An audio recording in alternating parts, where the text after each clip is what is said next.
اس شخص کو دوست مت بناؤ جو کسی محفل میں آپ کو شرمندہ کرنا چاہے وہ مذاق میں ہی کیوں نہ ہو۔ ہمیشہ ایسے شخص کو چنا کرو جو آپ کو عزت دے، کیونکہ عزت محبت سے کہیں زیادہ خاص ہوتی ہے۔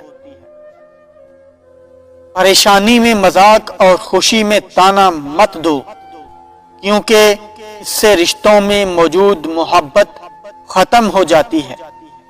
علم تمہیں راہ دکھاتا ہے اور عمل تمہیں مقصد تک پہنچاتا ہے۔ اپنا کردار بنانے میں اتنا مشغول ہو جاؤ کہ دوسروں پر تنقید کرنے کا وقت ہی نہ ملے۔ غصے کو پی جاؤ کہ نتیجے کے لحاظ سے میں نے اس سے میٹھا اور اختتام کے لحاظ سے اس سے لذیذ گھونٹ نہیں دیکھا۔ اچھے لوگوں کا تمہاری زندگی میں آنا تمہاری قسمت ہوتی ہے اور انہیں سنبھال کر رکھنا تمہارا ہنر۔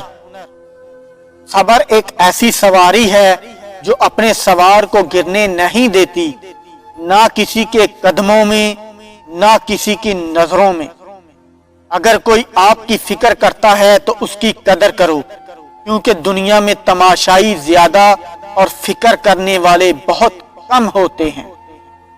اللہ کو غافلوں کے درمیان یاد کرنے والا اس سرسبز پودے کی طرح ہے جو خشک گھاس کے درمیان ہو۔ دنیا کی جو بھی چیز تم سے کھو جائے تو غنیمت ہے۔